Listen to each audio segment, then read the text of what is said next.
the Dynamite Drop, baby. You know the names. It's Ashlee and Shawn, the verbal bang bang gang. Guns up, all elite takes, no filler hitting you. Harder than a blade runner.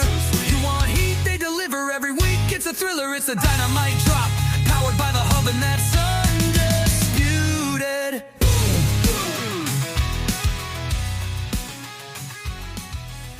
Why, yes, it's a new era for the hub and for me and Ashlee. Welcome to the debut episode of the Dynamite Drop, your new AEW weekend review show here on the hub. Now, you might be asking, what is the hub?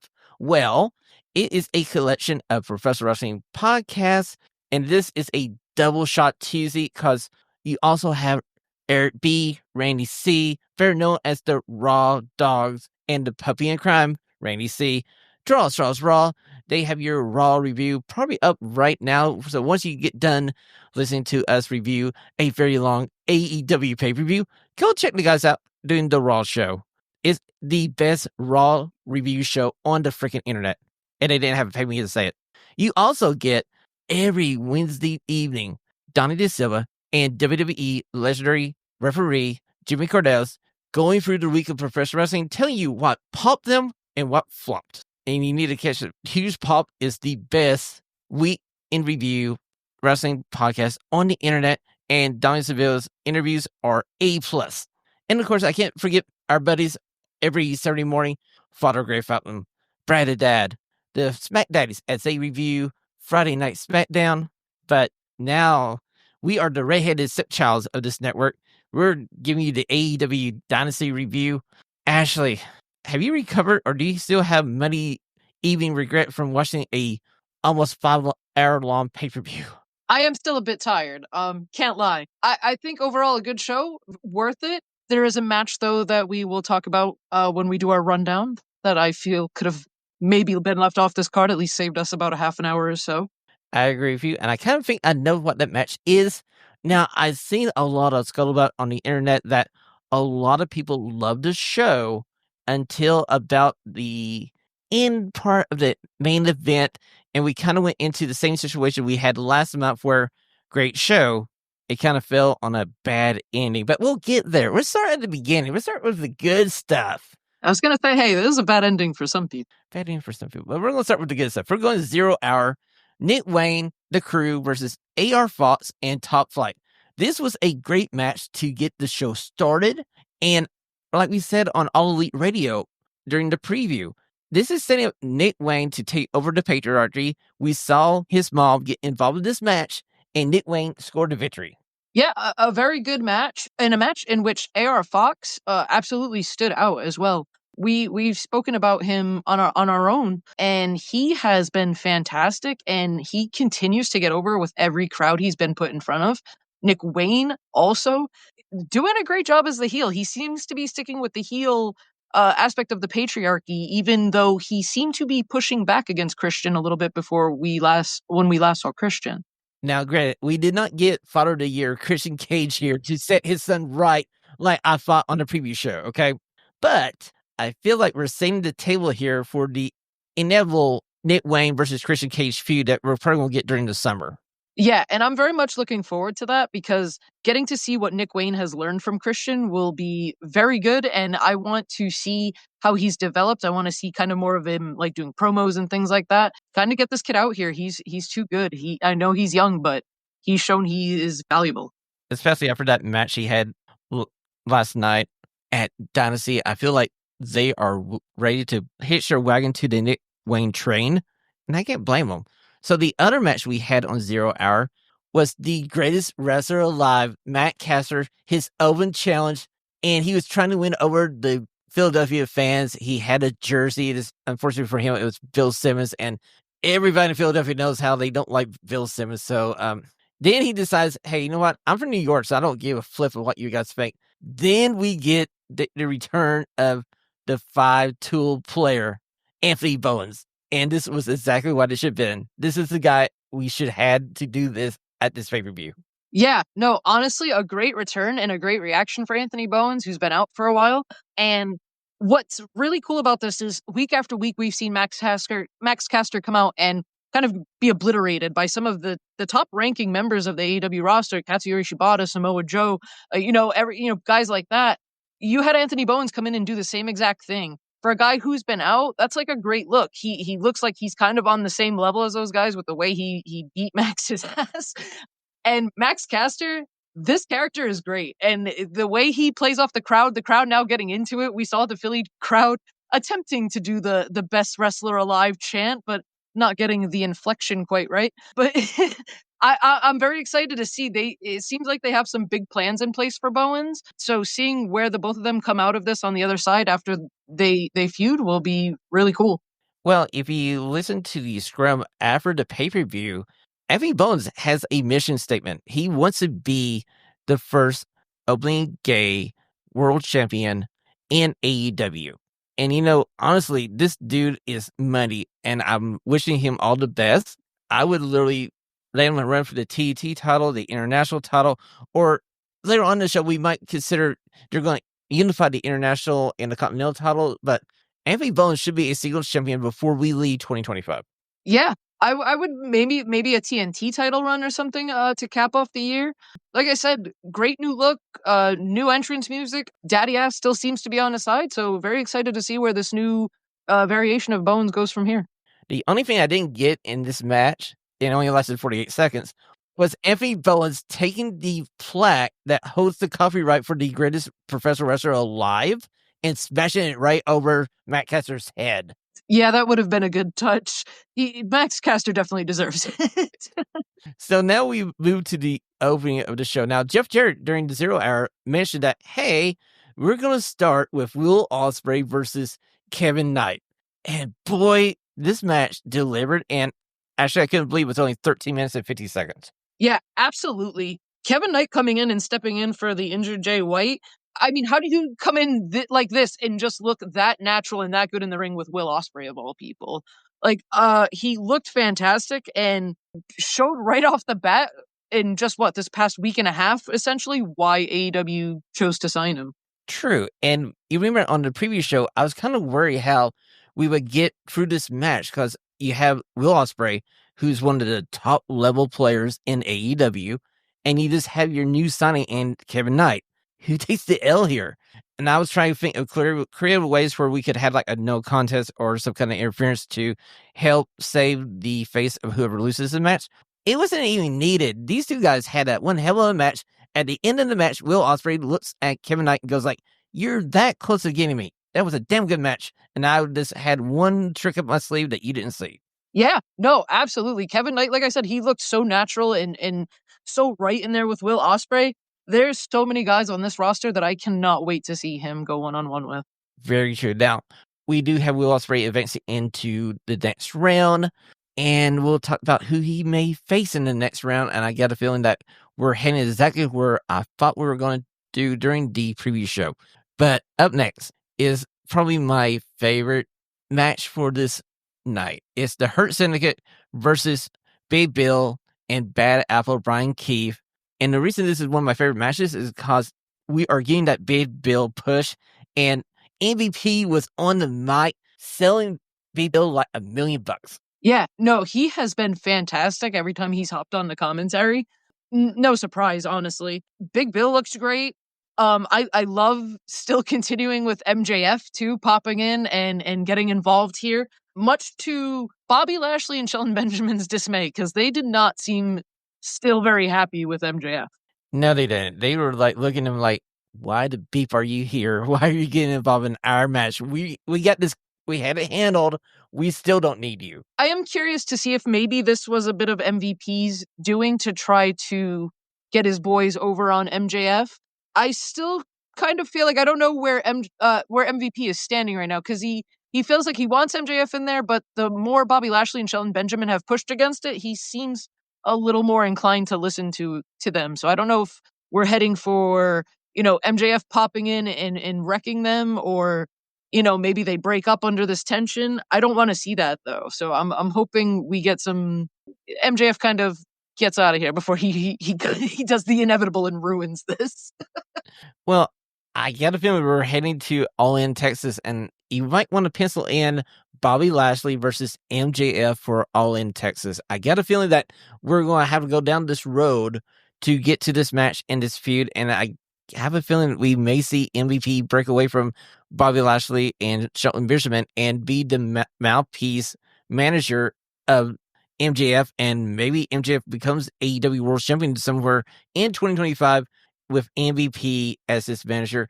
And boy, I'm ready for all those promos. Yeah, definitely. I know MJF can do his own talking. He's shown us that in the past, but man, MJF and MVP together, just ripping somebody on the mic, poof, that'll be a whole nother level. Exactly. It'd be like Bobby the Brain Heenan and Nick Bockwinkel. I mean, like, dude, it'd be great. Okay, so we're moving on to Mercedes Moné versus Julia Hart. And this Philadelphia crowd was so behind Julia Hart getting the upset victory here. They were freaking disappointed that she didn't get the victory. But Mercedes Moné did one hell of a job to get Julia Hart over, even more than she already is. Yeah. Even with the slip that Mercedes Moné had on the ropes, going to do her arm drag from the ropes, her recovery was so good. She just got under everybody's skin. She is so good at this heel character and getting under the fans' skins. I love it. And Julia Hart, she doesn't need much help to look great in the ring. She's been fantastic. And another great showing from her, and possibly, I would say, maybe one of her best in-ring matches to date in AEW. I agree with you, Ashley. I feel like this was probably her best match to date. And we've been raving about Julia Hart on either All Elite Radio or whatever form we call the podcast over a year and a half now, because we just love this girl. This girl has put in the effort, the work, and it shows every time she gets into the ring. Yeah, absolutely. And the comparisons to The Undertaker will not end, especially when she busts out old school like she did on Mercedes. I mean, somebody needs to take that, since Mr. Mark Callis is now doing his one-man shows. And I mean, like, hey, Julia Hart kind of plays the mystical, spooky character, so why can't she be like the stepdaughter to The Undertaker? No, I thought it was cool. It seemed like a more of a tribute kind of thing than anything. True, very true. Now, I would say the one thing I hate is all the fans kind of going like, you messed up at Mercedes Moné when she didn't get the way she wanted to. I'm like, if you're going to say that to her, I want to see you get in the ring and try to do it first. Yeah, no, absolutely. Like, stuff happens. But like I said, like, her recovery is kind of what made that, because I feel like that's one of those moments where a more inexperienced wrestler could kind of slip up and let the crowd get to them or get under their skin. And instead, she flipped it around and got them booing her even more. Very true. It was a well-played move by a veteran professional wrestler. So now we're here to this match, and it's the trios match. It's the Death Riders versus Rated FTR. And it was a fine match. And unfortunately, we had a little miscommunication between Cope and Dash Harwood. And after the Death Riders retained their titles, we thought everything was good with Rated FTR. I think we were over the issues. Boy, was I wrong, Ashley. You were very wrong. Copeland was very, very wrong. Like you said, a fine match. I don't think like match of the night or anything, but still a good match. Wheeler Yuta continues to be still like the most hated member of the Death Riders, even in his hometown during the pay-per-view. Claudio Castagnoli, Pac, they always get cheered, I think, just because people love them in ring and in their styles. But Wheeler took the majority of those boos last night, and he lived up to it. And then, like you said, post-match, we get this beatdown where FTR turns on Copeland, and it is vicious. There's some chair shots, there's concertos, there's pile drivers. I thought for a second we were splitting FTR, though. It seemed like Cash wasn't going to join him on this. They bust out a shatter machine. I feel like Cope's going to be out for some time. I feel like you're going to have him be out for a bit after this. I'm hoping they have him out for at least a couple of months, because they literally hit him with everything but a kitchen sink. And if they were able to go get a kitchen sink, they probably would have came down there and hit him with a kitchen sink. Yeah. And then even after, like, continuing to like rub salt in the wounds, you have the medical staff coming down and Cash Wheeler grabbing the neck brace and mockingly wearing it and then saying, no, he needs it more than I do, and throwing it off to the side. And, you know, they knock the gurney over to prolong everything. It seems like we're like back to maybe what FTR was when they originally came into AEW, these kind of shit-stirring heels that are going to be a pain. And I think this is kind of what FTR needed. So I'm excited to see where this leaves the tag team division, especially with what happened at the end of the night. I agree with you, but I do feel a bit of concern here for AEW because I feel like we're heavy on the heel side of the roster now, especially with FTR making this turn. And like you said, this we're going to talk about the ending of the main event, and it adds yet another caveat to the tag team division and the babyface heel dynamic of the whole company. But this was a freaking good beatdown. This made me want to say, beat FTR, beat FTR. Yeah, hoping that when Copeland does come back and is healthy and returns, that he can find a suitable tag team partner. You know, somebody here on the AEW roster to help him out. Exactly. And I wouldn't want to be Dash or Cash once Cope gets back because it's not going to be your friendly Cope. We're going to get the opportunist, the really evil version of Cope to get some sack revenge here. Yeah, honestly, for a split second before they did the FTR turn, I was like, are they going to do like Cope turns on them instead? Because Cope kind of had some faces going where he looked like he might be the one to be sick of FTR stuff, especially after Dax was the one to kind of lose the match again. So it'll be interesting. We'll have to keep an eye out for when Cope returns. And if this leads us to down in the future, Cope and Christian versus FTR, sign me up because I'd be looking forward to that. Exactly. Tony Khan, take our money now because we want that damn match. So we are up to our AEW Women's World Title match. Thomas Toni Storm channeling her Rocky Balboa in Philadelphia as she takes on Megan Bayne. And I know a lot of people were worried about how Megan Bayne would look in this match after she inevitably took the loss. I can say Toni Storm did a wonder here, and Megan Bayne still looks like $1 million in defeat. Yeah, no, absolutely. Again, I love Toni Storm so much, and everything she does, I am into. The intro stuff, the Rocky Balboa, like kind of homage. Luther dressed as Mickey, the coach, fantastic, loved it. And then these two women went out there and beat the hell out of each other, and we certainly expected that. Megan Bayne gets like 80% of the offense in this match. She absolutely dominated Toni Storm during this match. And then at the end, Toni Storm pulls it off. She gets the roll-up victory, and she does a good job of making it look like, oh my God, I won. I can't believe I won. Like, I got away by the skin of my teeth. And Megan Bayne gets up and she's angry. I was like, that to me was perfect. That was the kind of ending you needed, especially with how decisively Toni Storm lost last week. Very true. And I feel like they did all that build to make sure Megan Bayne looked like she was the credible monster that could take the title off the world champion. And I don't think we're done with this feud yet. No, I don't think so either. And either way, she looked like $1 million during this. So her and Toni Storm absolutely killed it. And I don't think Megan Bayne is ruined by not winning the title in her first ever challenge. She will be fine, and she will certainly be a champion down the road. She cemented her spot as a worthy challenger and able to say in the main event picture on the women's side in the AEW roster. Now, let's move on to Kyle Fletcher versus Mark Briscoe in one crazy freaking match. And Kyle Fletcher with his brain buster on the top rope. Every time I see that move, it just gets me. And I'm going like, eventually it may not work, but I got my fingers crossed every time. This match, this was two men who had simply had no regard for their necks. The not only the brainbuster on the turnbuckle from Fletcher to Briscoe, but you also had the Death Valley driver that Mark Briscoe gave to Kyle Fletcher that looked really brutal in the center of the ring. And then Kyle Fletcher did another brainbuster, which had a pretty awkward landing on the apron earlier in the match.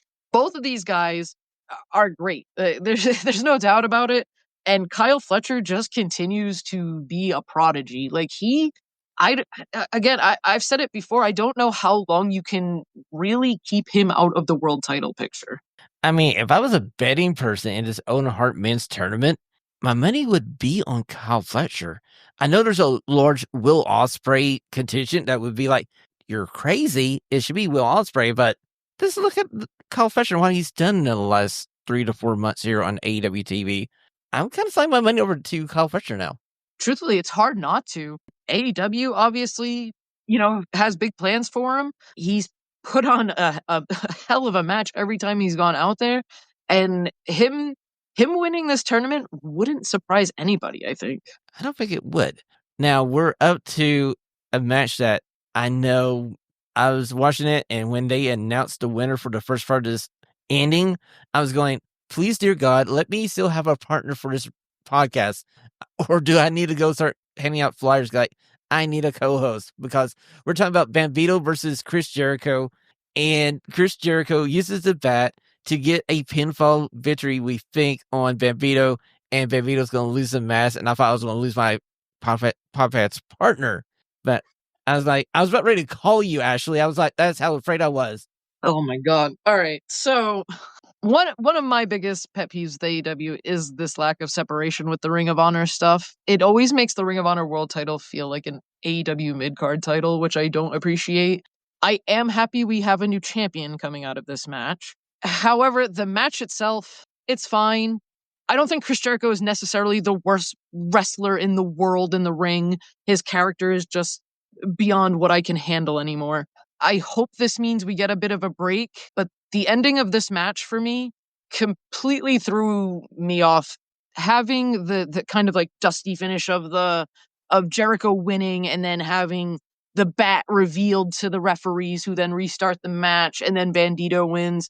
I get it, but I feel like we just should have had Bandito win decisively if we were going this route.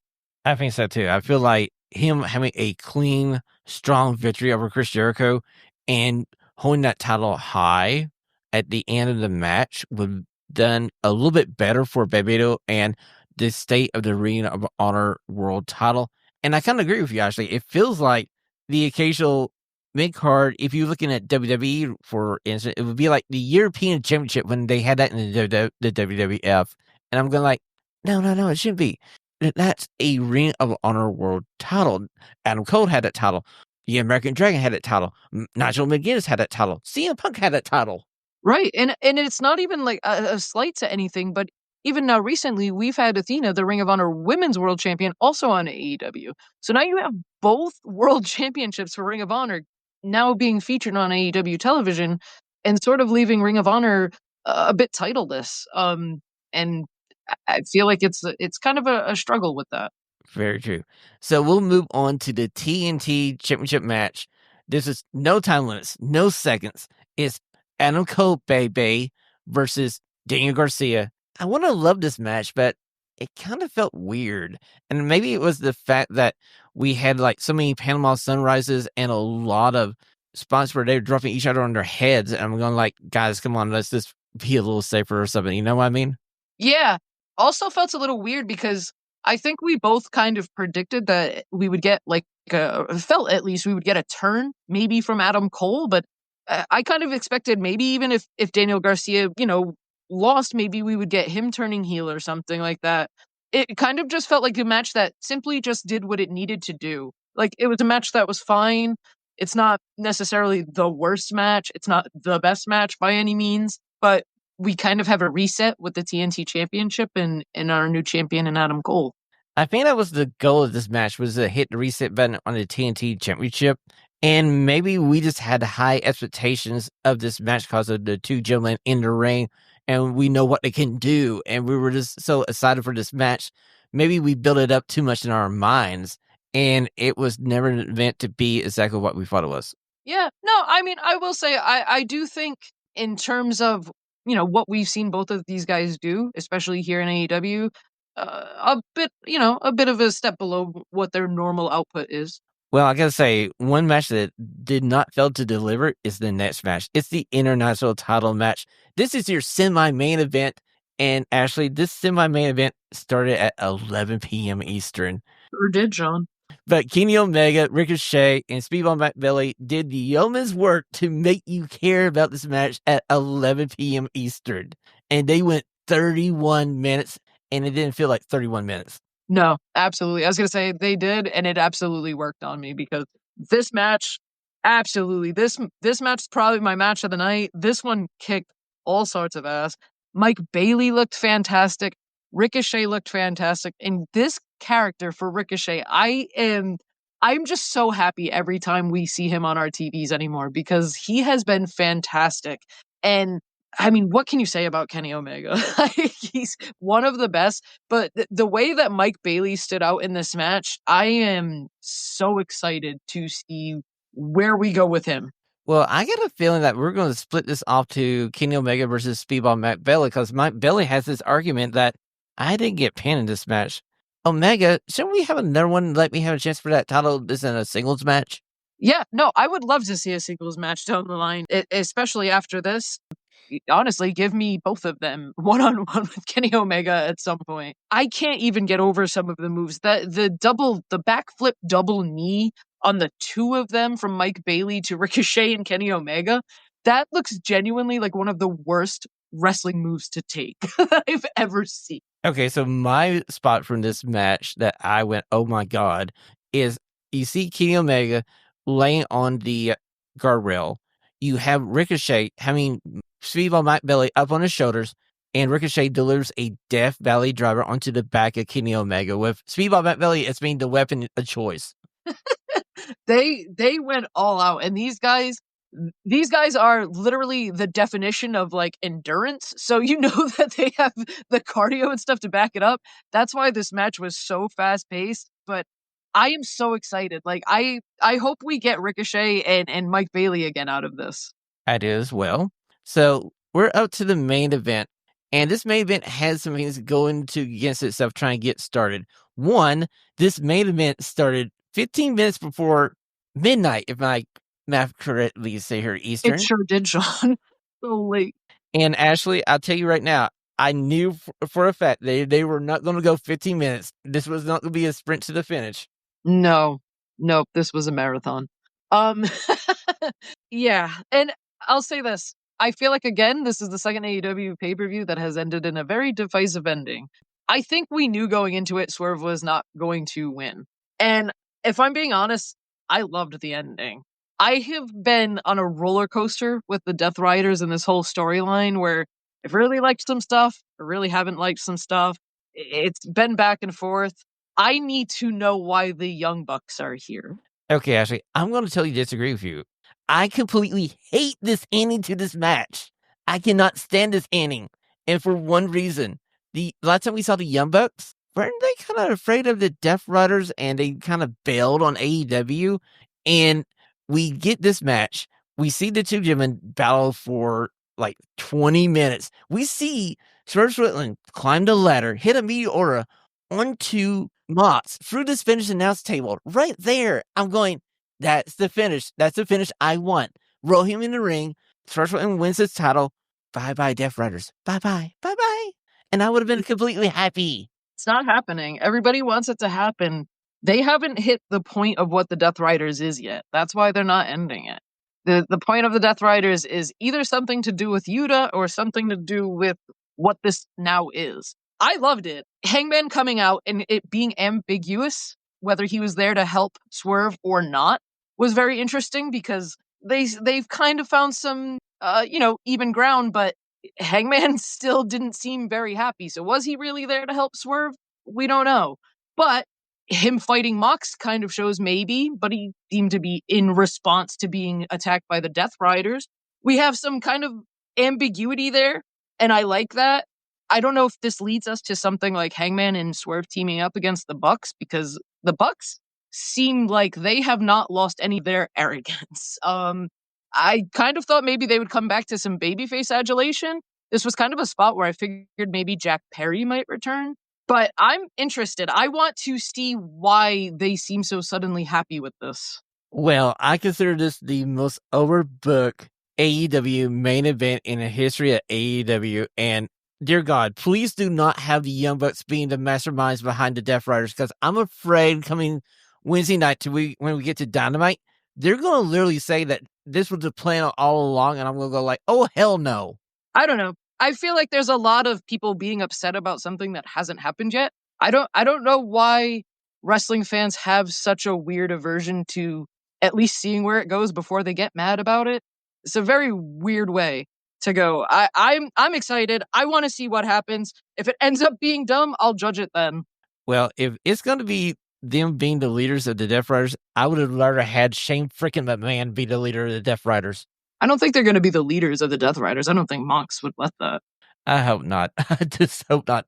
But if we get Swreve and Hagman Adam Page, the most unlikely tag team, the tag team who wants revenge on everybody, who doesn't care what happens to their tag team partner because all they care about is revenge, then this might work for me, okay? But you're going to have to hold my hand as we go through this. Yeah, I like I said, especially with that stuff, I want to give it some space because there was a lot of people who were saying that we should pivot to Swreve winning and then possibly running Swreve versus Hagman at All In.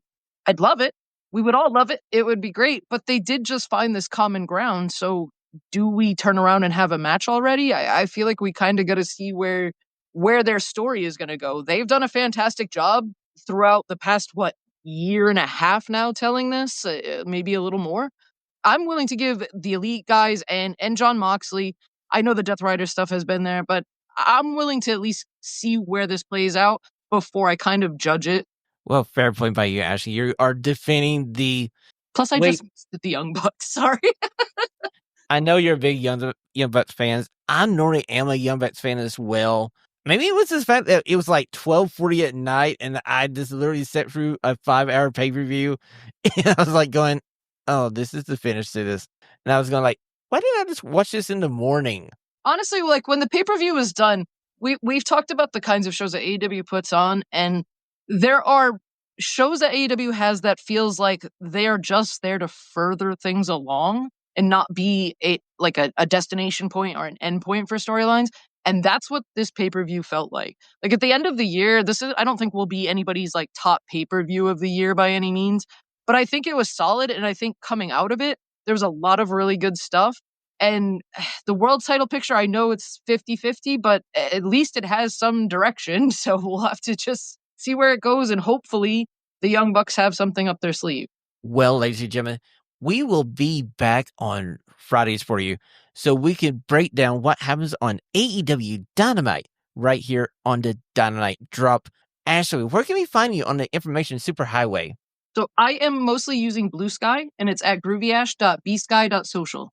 And she is the best follow for anything AEW related. If you're talking about Wednesday Night Dynamite or Saturday Night Collision. And of course, do us a favor, follow the show on Twitter, Instagram, and our YouTube page, The Dynamite Drop. And of course, we are powered by the Hub. So do us a favor. Why don't you check out all the Hub shows? As I said at the opening, we have the Raw Dogs, Randy C, Eric B. They cover your Monday Night Raw needs. Then with the big show, Huge Pop with Donnie Sevilla and WWE Hall of Famer referee Jimmy Cortez doing the week in professional wrestling, and our buddies, the Smack Daddies, Brad the Dad, Father Gray felt them, covering everything SmackDown every Saturday for you. And until we see you Friday to kick off your wrestling weekend, live, love, enjoy your professional wrestling. Guns freaking up.